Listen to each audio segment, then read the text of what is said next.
Hi and welcome to Literary Hype. I am Stephanie, your literary hype woman, and it is now October.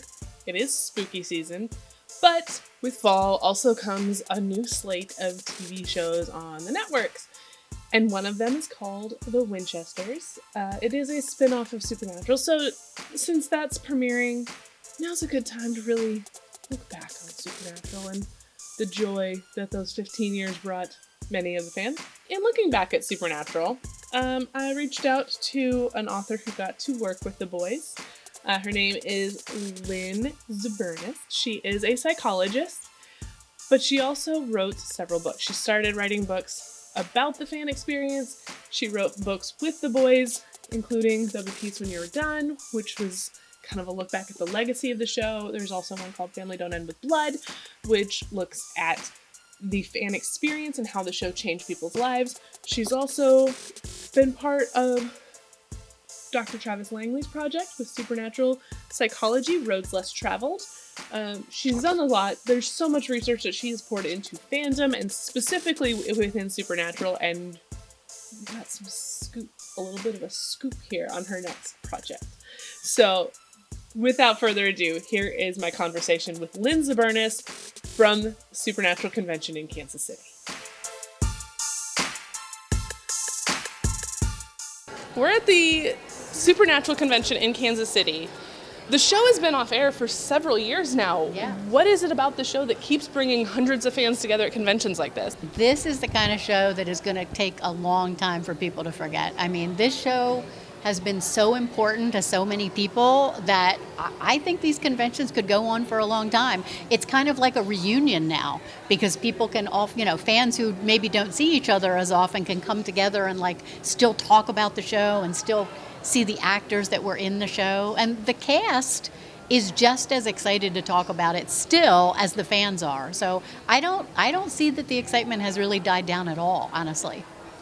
Does it feel like it's picking up this time around with the Winchesters about to premiere? Oh yeah, definitely. I mean, I don't think the excitement was going anywhere anyway, but now that there's a new show that revisits the universe of Supernatural, now it's a whole new thing to talk about. It hasn't even aired yet, but I think when it does air, that's really, there's going to be questions about it. There's going to be a lot of looking at the canon of the show and seeing what the prequel does to the canon of the show.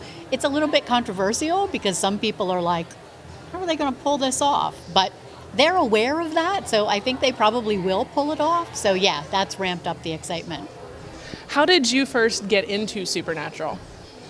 I was dragged into it, kicking and screaming. I really was. I had a friend who we shared some other fandoms in common, and when Supernatural premiered, she told our whole little group, there were 5 of us, oh my God, this is the best show, you have to watch this show. She brought it over on VHS tapes, that's how long ago this was, 2005. We all watched it because we all watched what each other recommended. I thought it was good, but I didn't really fall for it right away, so that was how I watched the first season. I really watched it for my friend, so that when we all got together, we could all talk about it. But I wasn't in love with it. And then season 2 started, and I started watching it live. I think because I knew by then that it was on, I was used to watching it. So one day early in season 2, I have it on the television, I'm watching it, and I'm grading papers at the same time, because I thought, I'll put Supernatural on, I'll kind of watch it, but I'll grade papers. The papers slid off my lap. The red pen that I was grading with was just poised in the air. And I said out loud to my daughter, who was in the room, oh my God, this is the best show I've ever seen. And she was like, Mom, are you losing it? You've been watching this show for a year. B, now you suddenly have realized this? But it just captured me. And I went back, rewatched season 1, just fell down the rabbit hole. That was it, never looked back. How did you go about deciding that you wanted to write books about the Supernatural fandom and cast and just the community that this show has created? Yeah. So I'm a psychologist. So I always am curious about what's going on with people, including myself. So when I absolutely fell head over heels for this TV show, my first impulse was, am I all right? Like, have I lost my mind? Is this okay? I had small children at the time. They were like, what has happened to you? Where's our mother? Please return her. So I decided I should try to research it and find out what's this fandom thing all about. I had been a fan of things, but never in a fandom. So I really hadn't realized what this community was about. My friend Kathy, also a professor, an English professor, fell down the rabbit hole at the same time. So together, we set out on a research project to figure out whether this was okay, whether it was good for us. And because we love Supernatural, that was the fandom we decided to research. So what do? I mean, you call Warner Brothers and say, hey, we're doing research on fan psychology and we want to write about the television show Supernatural. This is in 2006. And they were like, want to write about Supernatural? No one's even watching the show. Please come to the set. Here are the actors. Please write your book. So we got to know all of them and I haven't stopped writing about Supernatural since. And we did find out, by the way, very quickly, yes, it is a good, healthy thing to be in a fandom. It's a great community. It's not mean you're crazy at all. How valuable is that point for so many of these fans to know that, no, this is a good thing to be part of a community like this? It's so valuable because, I think fandom is less stigmatized now than it was in 2006 when we started this research. But I think it's still stigmatized, especially a fandom like Supernatural, which skews very female. There's a tendency to be like, oh, those silly people, they just like those good-looking boys, as though that's what it's all about. So I think sometimes, we feel sort of ashamed of being fans and it's not okay. So I think it's really important. We wanted to write books that were validating, that said, hey, this is good for you. Far from being bad for you, this is good for you. I'm not saying that, like anything, somebody can become almost, I don't want to say too passionate about something, because passion is really good and healthy. But if you lose your boundaries and you start spending money that you don't have, or you start breaking boundaries with celebrities or other fans, okay, that's not good. But barring those things, this is just really good for you, and people shouldn't feel ashamed of it. So your early books were more on the psychology side of it. Then you did Family Don't End with Blood and There'll Be Peace When You Are Done, which are more on the stories of the impact side. What was it like for you first of all, how did you get that idea? And then what was it like for you to put them together? Yeah, that was a big change. Well, it wasn't my idea. It was Jared Padalecki's idea. I was going to put together, after being in fandom and studying this fandom for a decade, I had heard so many powerful stories from fans about how the show had changed their lives or even saved their lives. So my idea was, I want to compile these and put a book together of all these inspiring stories of what this show has done for people. Again, as a way to validate, this is why fandom is important. This is what it does for people. So one day, casually, Jared said, are you working on another book? Because they had read all the other books and contributed to them.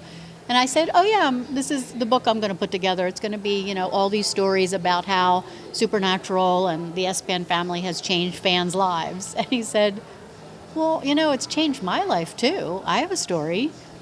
And I said, oh, are you saying you want to write a chapter in the book? And he was like, I think I am.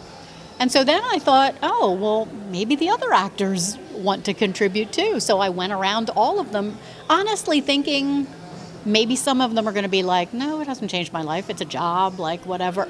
Every single one of them. Yes, I want to write a chapter. Yes, this has powerfully changed my life. Yes, I want to tell my own story in my own words. So putting that book together was really a surprise, but it ended up being the story of how the show and the fandom has changed the actors and the fans. So there's half stories by actors, half stories by fans, which I think makes it really compelling because this has changed things on both sides of the fence. What was it like getting to work with the actors, in a writing context? You see them on TV and people feel like you know the characters, but to get to have that kind of back and forth with them in a writing capacity, what was that like for you? Yeah, I was really nervous about it. I knew them from 10 years of doing the other books, so it's not like I didn't know them, but I didn't know them in the capacity of being their editor. Your editor is, a little bit like your boss or your teacher, That was a weird role. I'm a fangirl. I'm a fan of this show and these people. So I kept thinking of, oh my God, like, what am I going to do if I get a chapter and I have to be like, I'm sorry, Mr. Ackles, this is crap. Like, we can't include this in the book. Like, I don't want to do that. I would feel horrible. So the whole time I was waiting to get their submissions, I was like, oh God, oh please don't let them be horrible. I don't want to have to do that. They all took it so seriously. They wrote such beautiful chapters. They were so open to editing. They asked for feedback. They did redrafts of their chapters. I mean, these are busy actors and they're not writers. So yeah, it was an amazing experience and a tremendous relief. What was the best piece of writing advice that you gave all these actors? I think it was to enable them to get started, because when you're writing and you're not a writer, it's hard just to sit down and get started. So for each of them had a different process in how they got started. Like for some, it was the traditional sit down at a keyboard, a laptop, and start typing. Some of them, I said, you can like dictate. You can buy or even you can get free software. You can dictate and it comes out in type. So some of them did that because they were more comfortable talking it through. Some of them wanted to do a really rough draft and just have me go over it. Others just really wanted it to be their own voice. So it was different for each of them, but I think the important thing at that point was, like, I knew them and they trusted me, that I wasn't going to let them put something out there that was going to be embarrassing or was going to put them in a bad light. But on the other hand, I was going to let them be real. And if they wanted to get personal about something, and if it was even a difficult topic, that I was going to let them do it. Maybe I was going to say, really think about this. So I think that was the most important way I helped them, is just knowing that somebody had their back and was going to be there to answer their questions or hold their hands. What is your writing process like, both as writing your psychology books on that side and also putting together a book with multiple people involved? It's so much easier to write your own book than it is to put together an edited collection. I'm very comfortable with writing. I can write pretty quickly. If I'm writing very academically, I do all the research first, and then I sit down and I write sort of organically, and then go back and insert citations and things. I find that less stressful because it's on me to meet a deadline and to get done what I want to get done. The most stressful part of an edited collection is that your publisher has a deadline, but you're counting on other people to submit their chapters. And that was nerve-wracking for both Family Don't End with Blood and There'll Be Peace When You Are Done, because, like I said, busy actors trying to get things done. I don't really want to be like the person going, Mr. Collins, where is it? I need it tomorrow. But I had to be that person sometimes, and it was fairly stressful for me. So I didn't like that. Who was the most tardy? Jared. But he's totally forgiven because his chapter is also the longest by far and probably the most powerful. So it took him the longest not because he wasn't responsible, but because he cared so much about it that he would send me a draft and I would say, it's good, we've got it. And he would say, no, I can make it better, or I have more I want to say. So it was his own, how much he cared about what he wanted to say, that made it take longer. So yes, his took the longest, but there's a good reason. His story is so incredibly powerful, Yeah. just on its own, and reading it on the page, I don't know anybody who made it through that chapter without crying. I don't either. And I've heard from literally thousands of people who've read that book. No one can get through Jared's chapter without getting emotional. Yeah. So I guess we'll forgive Jared. Are you a Dean girl or a Sam girl? I am a Dean girl, but I adore Jared and Jensen and Misha in real life, but I am a Dean girl. But I love Dean and Sam. What hooked me on Supernatural was that really unique relationship that they had. So I feel like I'm a Dean and Sam girl, but if I had to pick one, I am, kind of a Dean girl. What books are you working on for the upcoming future? So I'm right now working on a book on The Boys, which is Eric Kripke's new show that just had its third season. Jensen Ackles was in season 3 of it. Jeffrey Dean Morgan will be in season 4. And Jim Beaver's in it. It's very tied to Supernatural. I was a fan of that show from season 1 because I watch everything Eric Kripke does ever. But when Jensen joined, I was really like, okay, I have to do a book on this. So it's an edited collection, so I'm stressed right now because I'm waiting for chapters to come in. But I've got some great people writing chapters. It's a real deep dive into the show, and it's got input from actors and Kripke, and I think it's going to be good. So is it more on like following Family Don't End with Blood and There'll be Peace When You're Done with like the fan and the actor stories, or is this different? It's different. There are some academics writing chapters. It's not an academic book, but it's a little bit more of a deep dive rather than personal stories. It's focusing more on the characters and the show and the themes of things like toxic masculinity and stuff like that. It's a serious book, like it's a real deep dive, but it's also got some lighter chapters. It's got journalists writing chapters, a couple fans writing chapters, so it's like those other books. It's got different perspectives on the show. Super fun. I love the boys, so I'm very excited for yet another another book. Yeah. Oh, when is that book coming out? That book, this is a secret right now. A scoop for you. We're targeting it coming out by like next October, November. Does it have a title? Oh man, this is also a secret. Am I allowed to say this? Well, tentative. Let's say this is a tentative title. Soups Ain't Always Heroes, Inside the Boys. I like it. I like it. It's a butcher quote modified a little. Did you get any input from Garth Ennis on that book? No, but Derek Robertson, so his partner. We may still get Garth, but Derek is definitely in there. So yes, we have ties to the comics. There's chapters about the comics, comparing the comics and the show. So yeah, that's very much there. Do you have thoughts on what will come after that book once this one's done? Of course. Before I sort of took a detour into doing a book about the boys, I was working on a book about what happened to the Supernatural fandom when the show ended. So sort of like the ending, the aftermath of the ending, what happened in the fandom, and then following it into the Winchesters and the eventual reboot, which I'm quite certain is going to happen. So there will be another Supernatural book. I just don't know exactly when. Sounds good. And since this is Literary Hype, what books are you hyped about right now?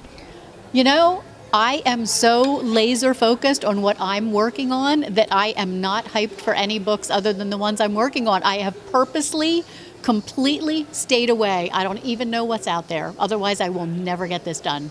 So I don't know. This was fun. Thank you. We are both Supernatural fans, so it's appropriate that we're here at a Supernatural convention. I love Supernatural. The fandom is amazing. Thank you so much for your time. You are so welcome. My pleasure. Lynn is just the absolute nicest. I love her to pieces. So definitely check out her books. There'll be Peace When You're Done, Family Don't End with Blood, Roads Less Traveled, all of the Fangasm books. Definitely check them out. There'll be links to buy them down below. And keep an eye out for an update on when her Psychology of the Boys book is available. If you enjoyed this conversation, don't forget to hit that like button, share it, subscribe to the channel. All of that really helps keep this going. And until next time, thanks for watching.